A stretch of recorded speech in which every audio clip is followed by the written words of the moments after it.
বন্দরে যায় কালী মাথা মন।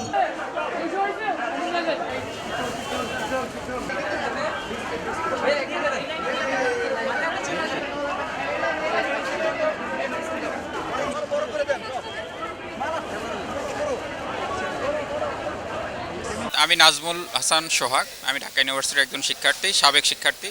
আমি 2018 সাল থেকে কোটা আন্দোলনের সাথে সম্পর্কিত। আমি 2018 সালের কেন্দ্রীয় যুগ্ম আহ্বায়ক ছিলাম এবং 2024 সালে আমি পরামর্শক হিসেবে কাজ করেছি। বিভিন্ন ক্ষেত্রে আমি আমাদের জুনিয়র যারা তাদেরকে বিভিন্নভাবে পরামর্শ দিয়ে আসছি। আজকের যে আন্দোলন এই পর্যায়ে আসলো আপনারা দেখেছেন। 2018 সালে আমরা মামলার শিকার হয়েছি। আমার নামে অনেকগুলো মামলা হয়েছে। 2024 সালেও হয়েছে। আপনারা কয়েকটা মামলা অলরেডি রিমুভ করছেন গভর্নমেন্ট। আরও কিছু মামলা আছে, 2018 সালেরও মামলা এখন চলমান আছে। তো আমরা সরকারের কাছে চেয়েছিলাম যে একটা কোটার যৌক্তিক মানে সংস্কার হোক, কিন্তু শেখ হাসিনা সরকার এটা না করে তিনি অত্যন্ত ছাত্রদের সাথে ক্ষোভে ফেটে পড়ে উনি বললেন কোটা বাতিল। এটা উনি একটা স্বৈরাচারী সিদ্ধান্ত, যেটা আমরা চাইনি। আমরা 10%, আপনারা ব্যানার, ওই সময়ের ব্যানার দেখবেন, আমরা 10% সর্বোচ্চ চাইছিলাম এবং এটাও বলেছিলাম বঙ্গবন্ধুর বাংলায় বৈষম্যের ঠাঁই নাই। কিন্তু উনি আমাদেরকে নেগেটিভভাবে রাজাকার ট্যাগ দিয়েছেন। মতিয়া চৌধুরী তখনকার খাদ্যমন্ত্রী ছিলেন, কৃষিমন্ত্রী ছিলেন, উনি আমাদের নিয়ে নেগেটিভ কথা বলেছেন। তার সঙ্গে অন্যান্য মন্ত্রীরা, এমপিরা আমাদেরকে কটাক্ষ করেছেন। তখন থেকে আন্দোলন চলমান ছিল। পরবর্তীতে যখন কোটা বাতিল করলো তখন আমরা বলেছি যে আমরা কোটা বাতিল চাইনি, আমরা কোটার সংস্কার চেয়েছি। তো আমরা আসলে তখন আর আন্দোলন নিয়ে অতটা ভাবিনি। পরবর্তীতে দেখা গেল আবার সেই কোটার আইনকে ব্যবহার করে, আদালতকে ব্যবহার করে এই কোটাকে আবার চালু করার চেষ্টা করলেন। তো বাংলার জনসাধারণ আমরা এটা যখন বুঝতে পেরেছি তখন আবার আমাদের ছোট ভাইরা আমাদের কাছে পরামর্শ নিলেন যে কি করা যায়। তখন বিপ্লবী জনতা, সাধারণ মানুষ সকলেই বলল যে না, আমাদের দেশটা আমাদের, আমরা যেভাবে চালাবো সেভাবেই চলবে, কোনো স্বৈরাচারী সিদ্ধান্ত চলবে না। তো তখন আবার আমরা কোটার আন্দোলনের নেমে পড়লাম। কোটা আন্দোলনের এক পর্যায়ে সরকারের বিভিন্ন মহল আমাদেরকে কটাক্ষ করতে থাকলো, কিছু সাংবাদিক মহল উস্কিয়ে দেওয়ার চেষ্টা করলো। আমরা বললাম যে না, আমরা কোটা আন্দোলন করতে নেমেছি, আমাদের কোনো উদ্দেশ্য নেই। কিন্তু তারা রাজাকার ট্যাগ দেয়, একবার জামাত শিবির ট্যাগ দেয়, একবার ছাত্রদলটা ট্যাগ দেয়, বিভিন্ন ট্যাগ দিয়ে সকল জনগণকে ক্ষুব্ধ করেছেন। সকল জনগণ ক্ষুব্ধ হলে তখন একত্রিত প্রথমে 8 দফা থেকে 9 দফা, 9 দফা থেকে 1 দফায় এই স্বৈরাচারী সরকারকে হটানোর সিদ্ধান্ত হয় এবং আমরা এটা বাস্তবায়িত হয়েছি। আমি 3 আগস্ট আমার মোবাইল এবং মানিব্যাগ ছিনতাই হয়ে গেছে। ছাত্রলীগের কিছু গুন্ডারা আমাকে আহত করে, আমি যেহেতু পরিচিত মুখ ছিলাম, আমাকে তারা একা পেয়ে আমার মোবাইল মানিব্যাগ ছিনতাই করেছে। এছাড়াও 2018 সালেও আমার উপর হামলা হয়েছে। এছাড়াও আমি ক্যাম্পাসে আসতে পারতাম না। এখানে যারা দেখছেন আপনার চারপাশে, এরা সশস্ত্রভাবে কাজ করতেছে। তারা ভাবছে আমরা একটা স্বাধীন দেশ পেয়েছি, কারণ তারা একটা পরাধীন দেশে ছিল, কারণ কোনো কথা বলা যাচ্ছিল না। ডিজিটাল সিকিউরিটি মামলা দেওয়া হচ্ছিল, আমার নামে ডিজিটাল সিকিউরিটি অ্যাক্টে মামলা করা হয়েছিল 2018 সালে। এইবারও সাইবার সিকিউরিটিতে করার চেষ্টা করা হয়েছে। সংসুর মামলায় আমাকে করা হয়েছে, মামলা দেওয়া হয়েছে। আমরা সব সময় বলেছি আপনারা যত হামলা করবেন, যত মারবেন, তত আমরা দ্বিগুণ গতিতে এগিয়ে যাব এবং আমরা অবশেষে বাধ্য করেছি শেখ হাসিনা সরকারকে হটিয়ে দিয়ে বাংলার জনগণের মাধ্যমে বাংলাদেশকে একটা প্রকৃত স্বাধীন দেশ হিসেবে গড়ে তুলতে। কিন্তু এই স্বাধীনতার যখন আমাদের অন্তর্বর্তীকালীন সরকাররা, উপদেষ্টারা, আমাদের ছোট ভাই নাহিদ আসিফরা কাজ করছেন, আসিফ নজরুল স্যার কাজ করছেন, একজন বিশ্ব নন্দিত নোবেল বিজয়ী ডক্টর মোহাম্মদ ইউনুস স্যার যেখানে আছেন, সেখানে আমরা ভরসা রাখতেই পারি। কিন্তু এই সময় খুনি হাসিনা আমাদেরকে আরও বিতর্কিত করতে বিভিন্নভাবে চেষ্টা করে যাচ্ছেন। তিনি আমাদের দেশেরকে অস্থিতিশীল করতে আমরা এই বন্যাকে রাজনৈতিক বন্যা হিসাবে মনে করছি। কারণ ইন্ডিয়া এইভাবে কখনোই 30 বছরে কখনোই এইভাবে বন্যা ফেনী অঞ্চল, নোয়াখালী অঞ্চলে কখনো প্লাবিত করেনি, যেটা আমরা গত 2 দিন ধরে দেখতেছি। আমাদের এখানে কাজ চলছে। আমরা শুধু এই জনগণ এখন আরও একত্রিত হয়েছেন, ইন্ডিয়া বিরোধী হয়েছেন, ইন্ডিয়াকে আমরা বয়কট করেছি, ইন্ডিয়ান পণ্য বয়কট করেছি।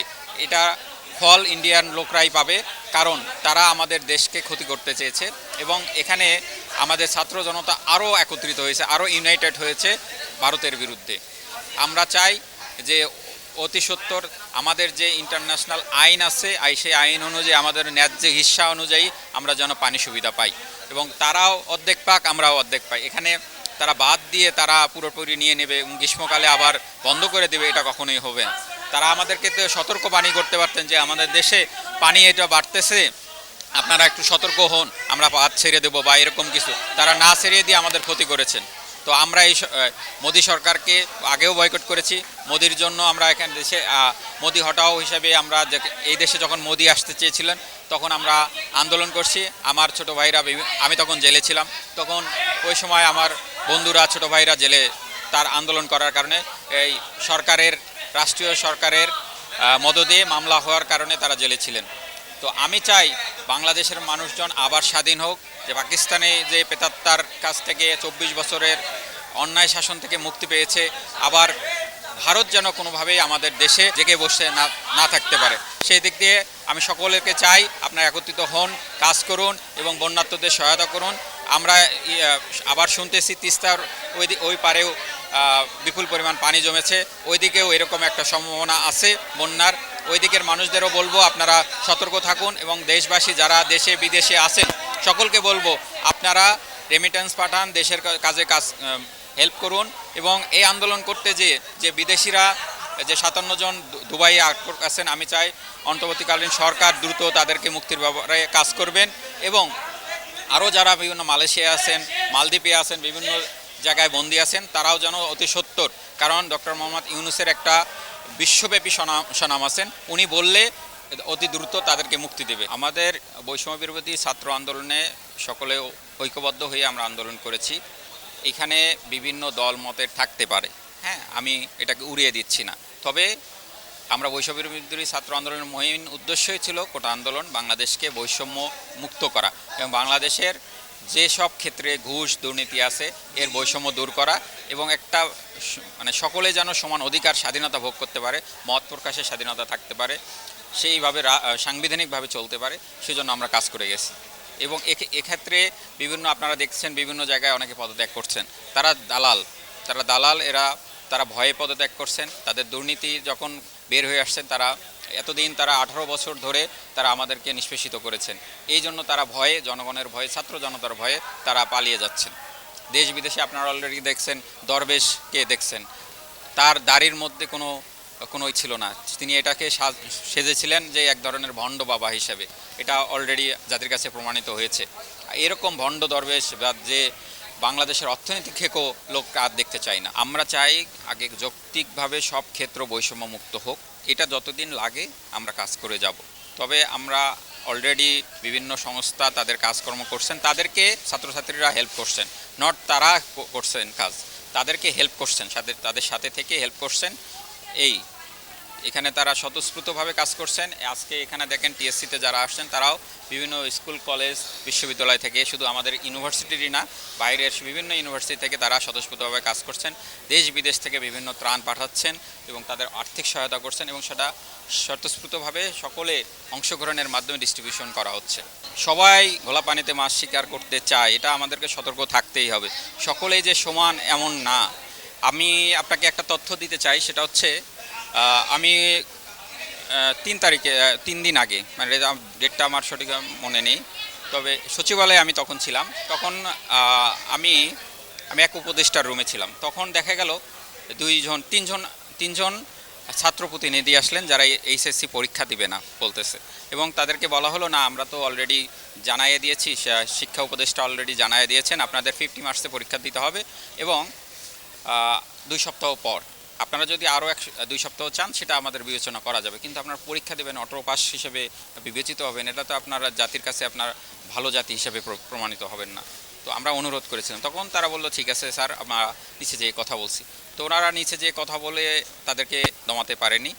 তো এক পর্যায়ে আমার নিচে তাদের সাথে হঠাৎ করে আবার দেখা হলো, তারা হম্বিতম্বি হয়ে বিভিন্ন জায়গায় ছোটাছুটি করতেছে। তখন আমি বললাম, আপুরা আপনারা না আপনাদের প্রতিনিধির কাছে করার কথা, ভাইয়া আমাদের কথা তারা শুনতেছে না, ওরা বিভিন্ন লোকজন ঢুকে গেছে। এটা বিভিন্ন লোকজন বিভিন্ন জায়গায় ঢুকে যাবে আমাদেরকে সতর্ক থাকতে হবে। এখনও 18 বছরে বাংলাদেশের আনাচে কানাচে স্বৈরাচারী দালালরা আছে, তারা বিভিন্নভাবে অস্থিতিশীল করার কাজ চালায় যাচ্ছেন। আমাদেরকে সতর্ক থাকতে হবে। বিভিন্ন জায়গায় মামলা হচ্ছে অলরেডি, অনেকের নামে মামলা হয়েছে যারা এই সংশ্লিষ্টভাবে আছেন। এমনিতে আপনি থেমে যাবে। আমি তাদেরকে বলবো আপনারা থেমে যান। দেশকে ভালোবাসলে আপনারা ভালো থাকেন, সবাই ভালো থাকবে, না হলে আপনারা নিজেরা ভালো থাকবেন না। যে গোপালগঞ্জে যে ঘটনাটা ঘটছে এটা আসলে কল্পনাতীত, কারণ সারা বাংলাদেশে এত বড় একটা আন্দোলন ঘটলো, কোনো আর্মির গায়ে কেউ হাত দিল না, আপনারা হাত দিলেন, তাদেরকে আহত করলেন, হ্যাঁ নিহত করার চেষ্টা করলেন, গাড়ি পুড়াই দিলেন, এটা একদম মানা যায় না। আর্মিরা আমাদের ভাই, আর তারা যে কাজ করছেন তারা অতুলনীয়। এবং বিডিআর যারা আছেন, বিজিএফ আমাদের বিজিবি যেটা, হ্যাঁ, এবং বিডিআর যারা আছেন অন্যায়ভাবে কারাগারে আছেন, তাদেরকে অতি সত্বর যেন বের করে দেওয়া হয়। অন্তর্বর্তী সরকারের কাছে আমাদের সবসময় এটা থাকবে। এবং তারা অন্যায়ভাবে শাস্তি পাচ্ছেন এখন, কারণ তাদের বিস্ফোরক আইনে 7 বছরের শাস্তি হওয়ার কথা, সেখানে তারা 14 বছর প্রায় হয়ে যাচ্ছে। তাদের মামলার রায় হচ্ছে না, কোনো কিছু না। রায় হলেও তারা 7 বছর হাইস্ট জেল হবে বিস্ফোরক আইনে যেটা। আর যদি বিদ্রোহ করার কারণে হয় সেটার জন্য 5 বছর, তাহলে 5 আর 7 12 বছর হয়। সেখানে তারা 14 বছর অতিক্রম করেছে, কারণ সবাই বিদ্রোহ করে নেই, সবাই বিস্ফোরকে থাকতে পারবে না। কেউ বিস্ফোরকে থাকতে পারে, কেউ বিদ্রোহে থাকতে পারে। তাহলে কারো 7 বছর হবে, কারো 5 বছর হবে। আবার যদি উভয়টি থাকে তাহলে 12 বছর হবে। কিন্তু সেখানে তারা 14 বছর ক্রস করেছে।